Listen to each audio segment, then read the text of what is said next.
እንኳን አደረሳችሁ በአራቱም አቅጣጫ የተንጣለለ እይታ የተናጠል ካርታ ያላቸው 100% ጥንቅቅ ተደርገው የተገነቡና ሁሉንም ዘመናዊ ፋሲሊቲዎች ያሟሉ አፓርትመንቶችን አፍሪካ ህብረት አጠገብ በማይታመን ዋጋ እነሆ።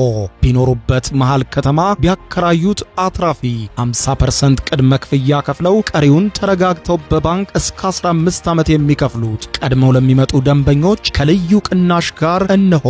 በሌላኛው የቦሌ ቡልቡላ ሳይታችን በ60,000 ካሬ ሜትር ላይ ያረፈ መንደር ለመኖሪያም እንዲሁም ለኢንቨስትመንት ተመራጭ የውብና አረንጓዴ መናፈሻ ያለው የህይወት ደስታ መንደር የቪላዎቻችን እንዲሁም በወለል አንድ አባወራ ብቻ ያላቸው G+3 የሆኑ አፓርትመንቶቻችን በግንባታ ላይ ናቸው። በ30% ቅድመ ክፍያ ይዘንሎት ቀርበናል። ለበለጠ መረጃ በ0979 79 1579 ወይም በ0912 63 31 07 ላይ ሃሎ ይበሉን። ፒላር ሪል ስቴት ማርኬቲንግ።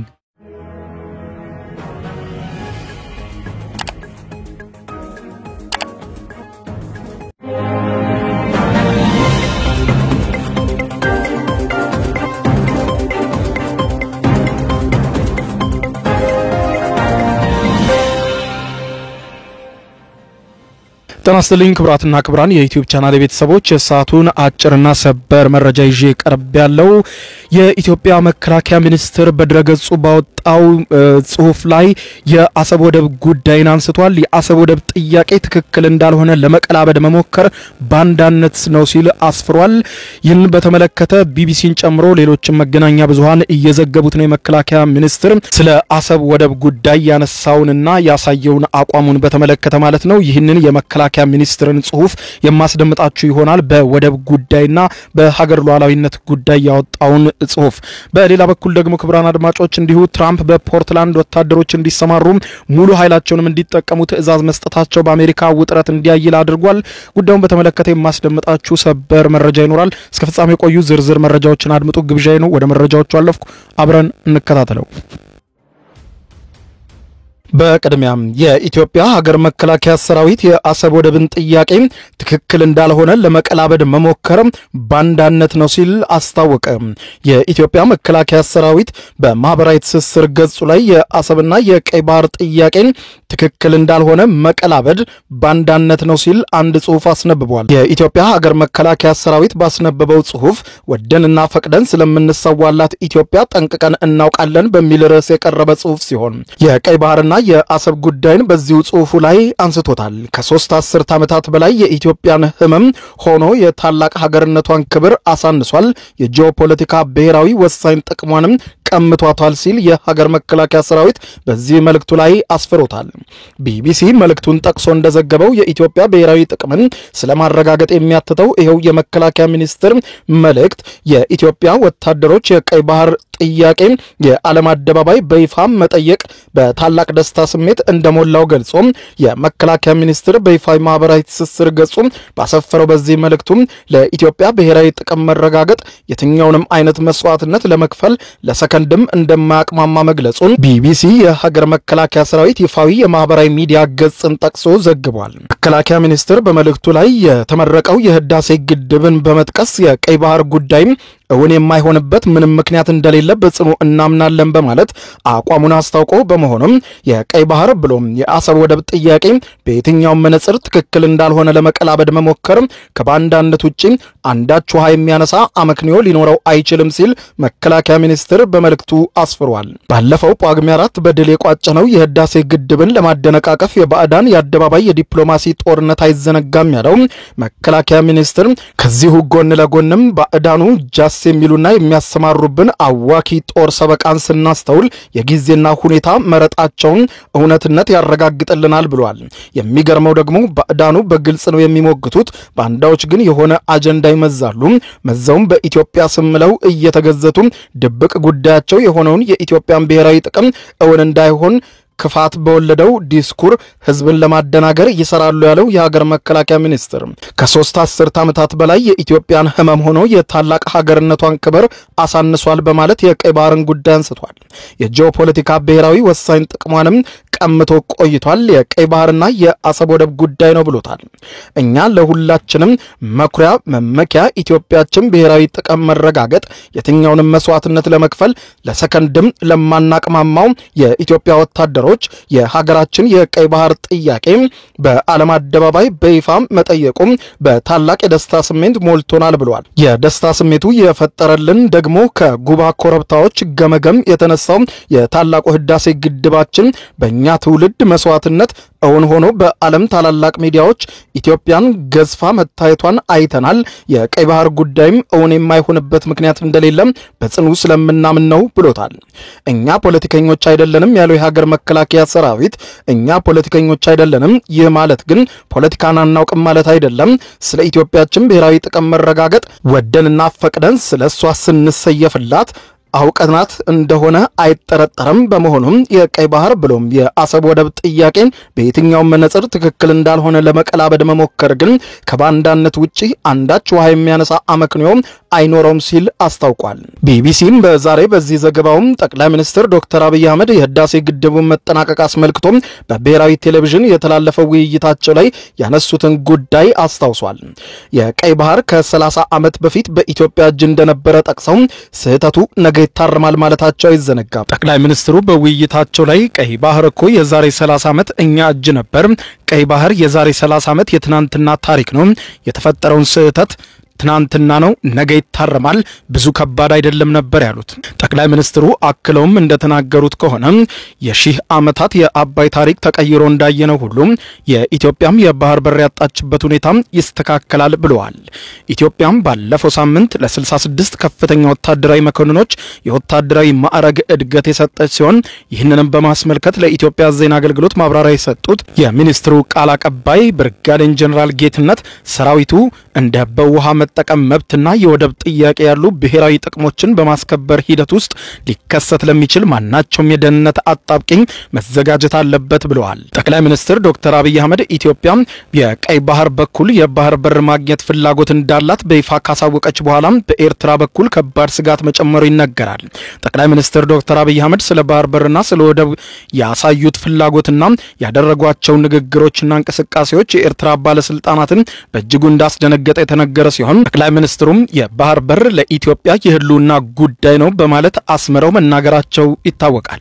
ከዚያ በኋላ ኤርትራ ከኢትዮጵያ ጋር በህዳሴው ግድብ ውዝግብ ውስጥ ከምትገኘው ግብጽ ጋር ትብብር በመፍጠር በኢትዮጵያ ውስጥ ብዙ ሴራዎችን ስትጠነስስ እንደነበር ይገለጻል።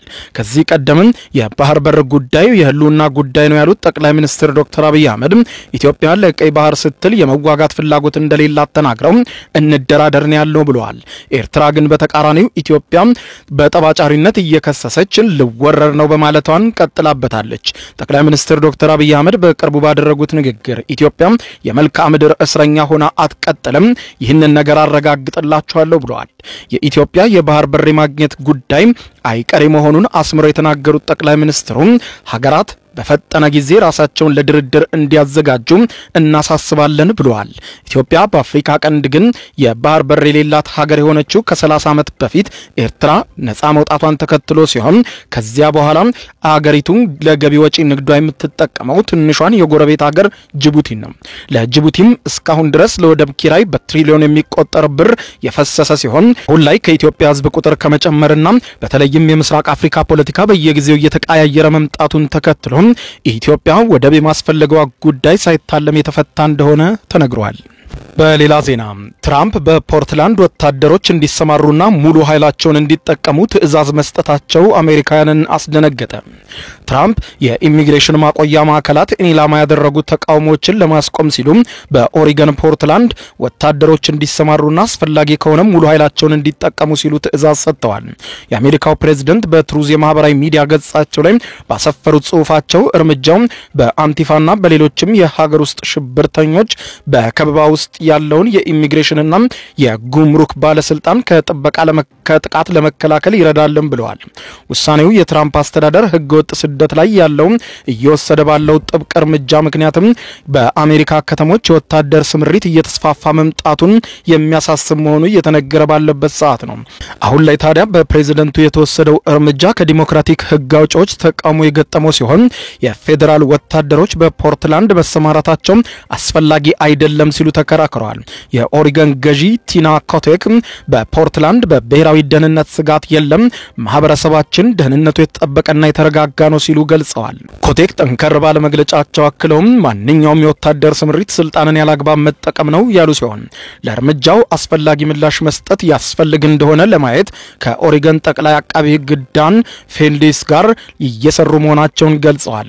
ምላሽ መስጠት ካለብን ለዚያ እንዘጋጃለንም ሲሉ ገልጸዋል።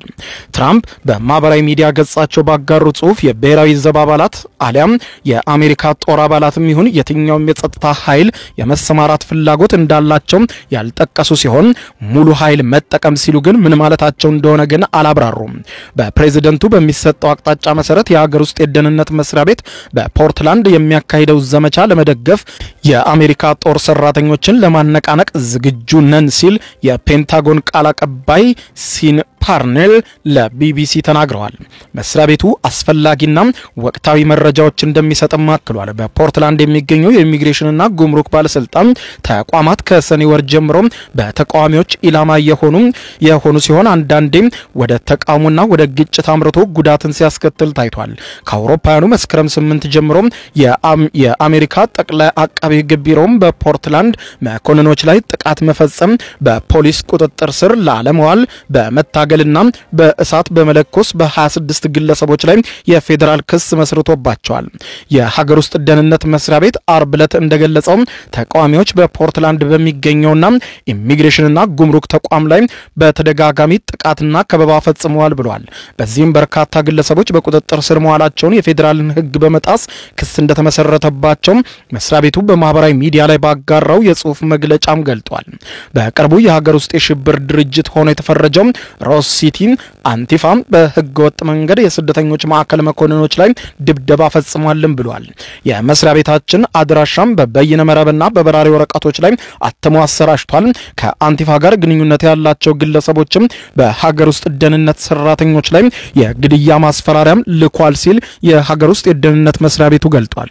በዚህ ሳምንት መጀመሪያ ላይ የአንቲፋ የተባለው ይህ ቡድን የሀገር ውስጥ የሽብር ድርጅት ሆኖ እንዲፈረጅ ትራምፕ ትዕዛዝ ፈርመዋል። ራሱን ጸረ ፋሽስት እንደሆነ የሚገልጸው አንቲፋ በዋናነት በግራ አክራሪ አቀንቃኞች የተደራጀ እንቅስቃሴ ነው። ባለሙያዎች እንደሚሉት ግን በአሜሪካ ማንኛውም ቡድን በሀገር ውስጥ የሽብር ድርጅት ሆኖ እንዲቋቋም የሚያስችል ምንም አይነት ህጋዊ መንገድ የለምም ተብሏል። በመሆኑም እንዲህ አይነት ፍረጃዎች የመናገር ነጻነትንና የመሰብሰብ መብትን የሚጠብቀው ህገ መንግስትና ህገ መንግስታዊ ተግዳሮቶችም የሚገጥሙት ነው ብለዋል። ዴሞክራቲክ ህግ አውጪዎች የፕሬዝደንቱን ትዕዛዝና በኢሚግሬሽንና ጉምሩክ ወኪሎች ላይ ተፈጽሟል የተባለውን ድርጊት ኮንነዋል።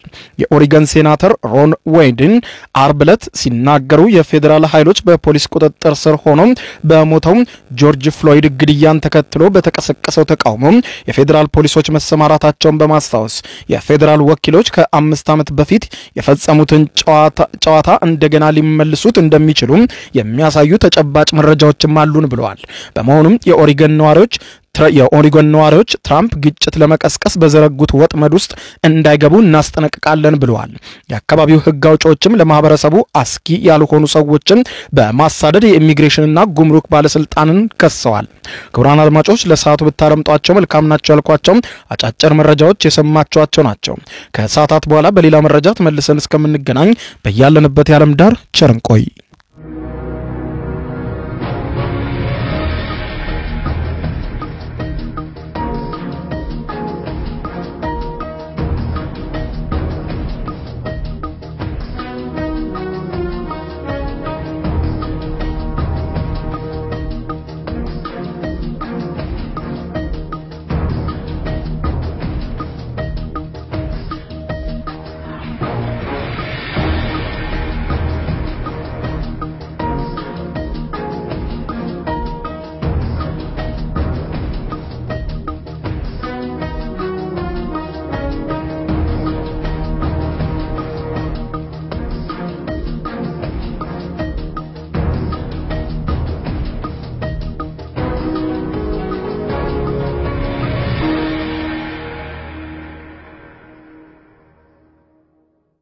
የዩቲዩብ የስኬት ሚስጥሮችን በዝርዝር የያዘው የአቤል ብርሃኑ የወይኗ ልጅ መጽሐፍ ሁለተኛ እትም በገበያ ላይ። ዩቲዩብ ለመጀመር በአጭር ጊዜ ስኬትን ለመቀዳጀት አስበዋል?